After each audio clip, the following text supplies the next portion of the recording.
Okay, so I finished the project.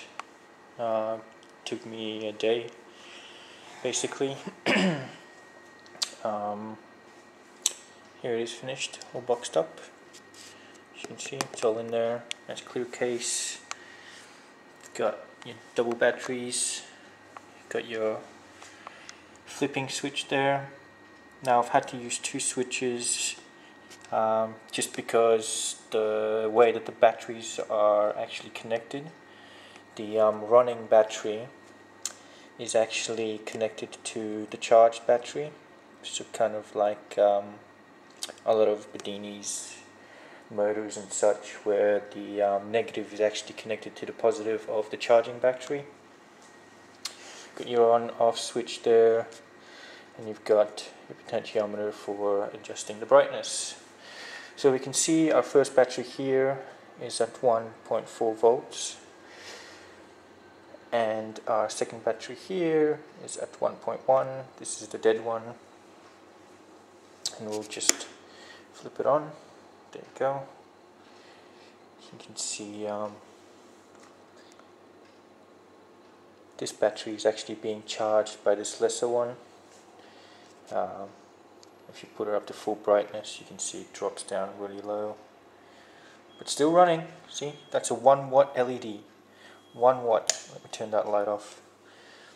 See, 1 watt LED running off of 0.8 volts. And it's really sucking that battery down. And it's charging this battery at the same time. And just turn the brightness down. You can see it bounces back. And this one doesn't get charged as much. Very simple. So a low voltage charging a higher voltage. Magic! It actually is, but yeah.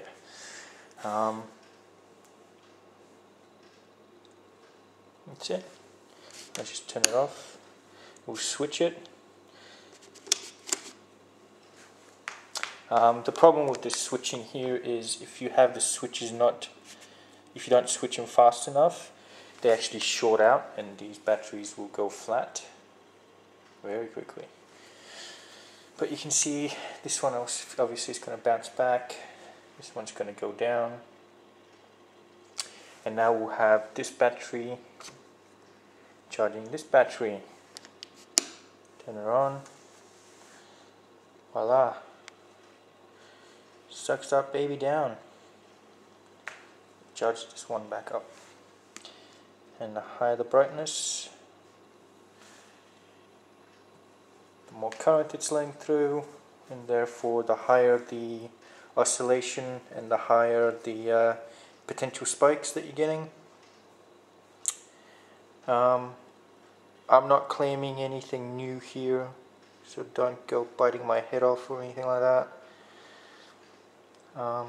Hey, look, they've almost equaled out. Pretty fast. Is it full? Yeah, it's at full. Let's go lower. Okay, now let's just go full and see if they actually overtake. Oh yeah, no, there it is. It's already overtaken it. So again, a lower voltage charging a higher voltage. And that's going to reach a plateau and just stay there while this one keeps charging. And that's pretty bright. I haven't done any tests yet. Like I said, I'm giving this to my mate at work. He's going to be using it as a night light for his kids, or doing whatever he wants to do with it. And hopefully he will get some results for me. He will test it out and see how long it lasts, just flipping back and forth with the batteries. We'll see how it goes. I did miss one thing. I forgot to put the capacitors in there, which sucks, because that was a pain in the butt to put in. I'll give you a look inside. Right there. I'll disconnect there.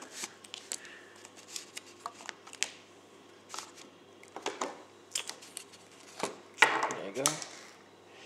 See? the unit there. Just take the cap off. There you go, and that's the insides. So you've got your high voltage flyback transformer there, hand wound and hand built. It's got on a toroid there. It's got your transistor there with a potentiometer and a ballast resistor. But apart from that, that's about it.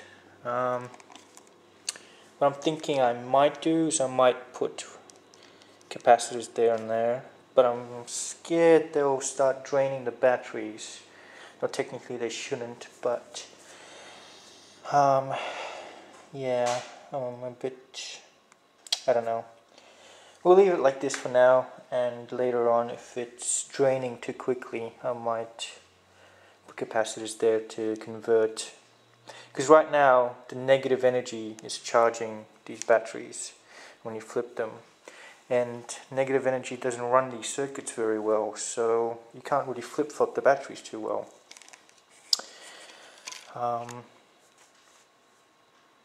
And these aren't rechargeable batteries either, these are just normal standard batteries. So I might put those capacitors there, and I may somehow see if I can fit somehow that AC capacitor between the resistor and the switching coil, which is this one here, this side. No, that side, sorry.